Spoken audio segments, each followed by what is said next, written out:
Oke, Ustadz izin share screen.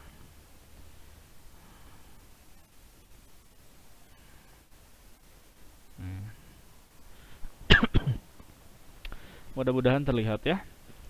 Ustadz pakai buku sumber masih dari Kementerian Pendidikan Republik Indonesia.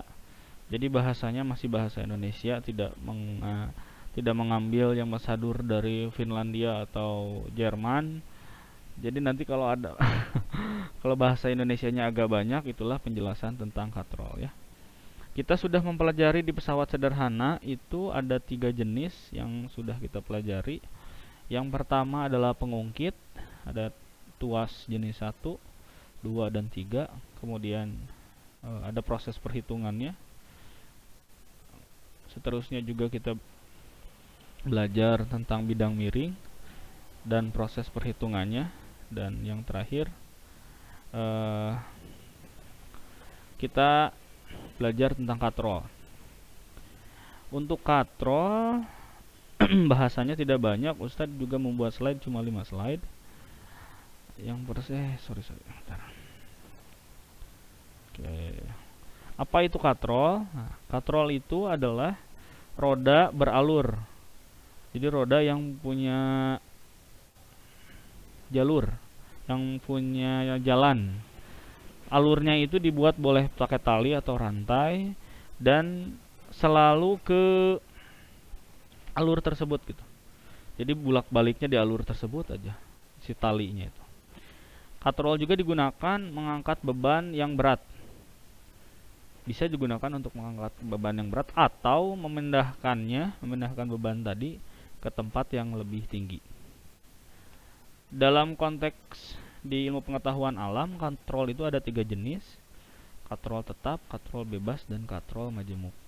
Ini pembahasan katrol, mungkin kalian waktu dulu sekolah dasar pernah belajar juga tentang katrol. Bahasannya tidak terlalu banyak tapi cukup menarik gitu. Oke, ini selanjutnya, ini jenis-jenis yang katrol tadi yang Ustaz sebutkan. Ada 3 jenis katrol. Ada katrol tetap, katrol bergerak, dan katrol majemuk. Untuk katrol tetap, misalnya Ustadz mau ngambil air di sumur. Nah, FB ini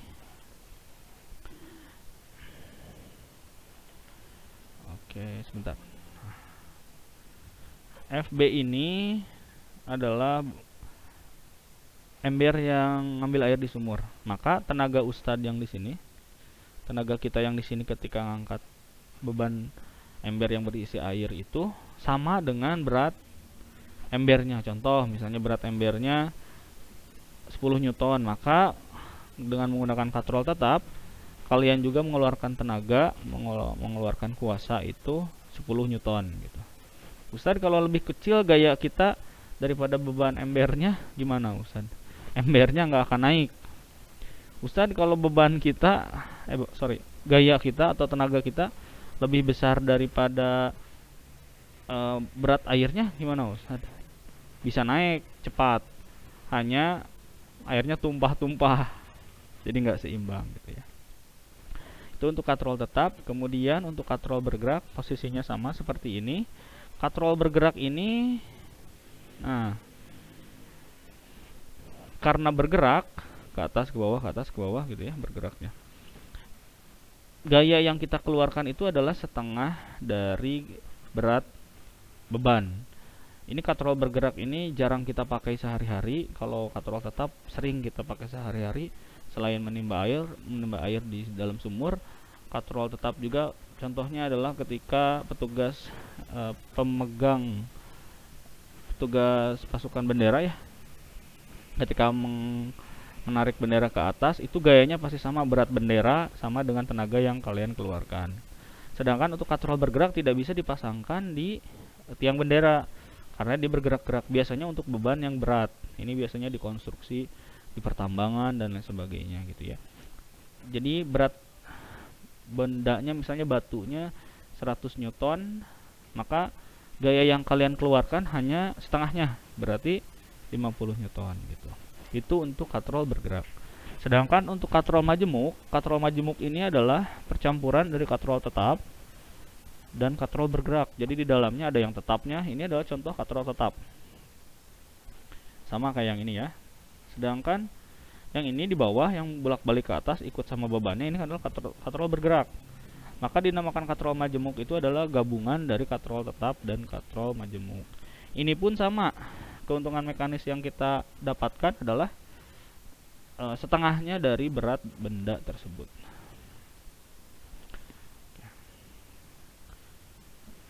Dilanjutkan. Oke, ini yang tadi yang bahasan Ustadz barusan.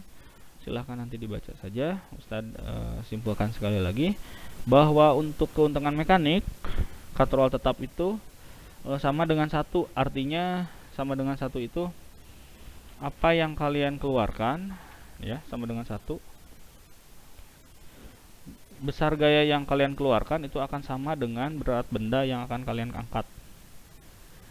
Katrol tetap juga tidak bisa menggandakan gaya, ya, karena gaya yang dikeluarkan sama besar dengan beratnya. Tetapi dia bisa mempermudah usaha untuk mengubah arah gaya, ya. Tadinya misalnya si airnya ada di dalam sumur, jadi keangkat ke atas, gitu ya. Untuk katrol bebas yang bergerak tadi, itu kedudukannya mudah berubah dan tidak dipasang di tempat tertentu, betul. Ya, kalau dipasang di tempat tertentu itu namanya katrol tetap. Katrol bebas juga dikaitkan pada beban. Jadi bebannya diangkat, katrolnya juga ikut keangkat gitu ya. Fungsinya itu melipat gandakan gaya. Ya, contohnya tadi berarti kalau misalnya berat bendanya 100 Newton, maka gaya yang kita keluarkan hanya 50 Newton gitu. Itu arti melipat gandakan gaya gitu. Jadi kita tidak terlalu capek, bebannya berat, kitanya tidak terlalu capek gitu. Sehingga katanya untuk mengangkat benda menjadi lebih kecil daripada gaya beban. Maka keuntungan mekanisnya pasti itu lebih besar daripada 1. Ya, karena tidak sama dengan ya.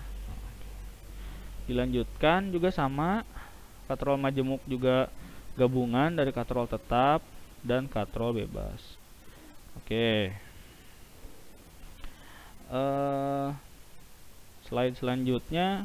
Oh, mohon maaf, belum dihapus nih. Sorry.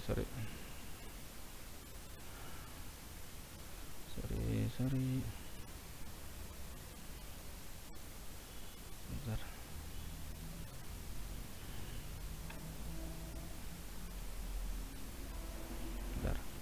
Jadi ada coret-coretnya ya. Mana ya? Oke. Oke. Sip. Oke, slide selanjutnya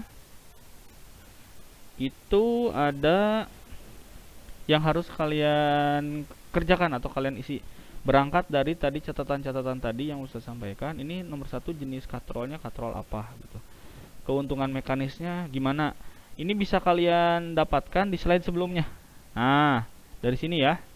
Bisa kalian dapatkan dari sini penjelasan-penjelasannya. Jadi hari ini tugasnya hanya di buku tulis ya, gambarkan katrolnya, gambarkan tabel seperti ini, jenis katrolnya, keuntungan mekanisnya seperti apa. Nomor 2 juga sama, jenis katrolnya katrol tetap kah, bergerak kah, majemuk kah, dan seterusnya, keuntungan mekanisnya bagaimana gitu. Ini nomor 3 yang terakhir gitu, jenis katrolnya, keuntungan mekanisnya. Slide-nya sudah habis. Sampai situ untuk katrol. Apakah ada yang mau ditanyakan? Penjelasannya sekali lagi ada di slide yang ini ya. Nih yang ini. Nah, slide yang ini ya. Ada yang mau ditanyakan atau cukup jelas? Jelas ya? Nah, sip. Oke. Nanti slide ini Ustadz sampaikan ke kalian, mau nanti via wali kelas supaya nge-share.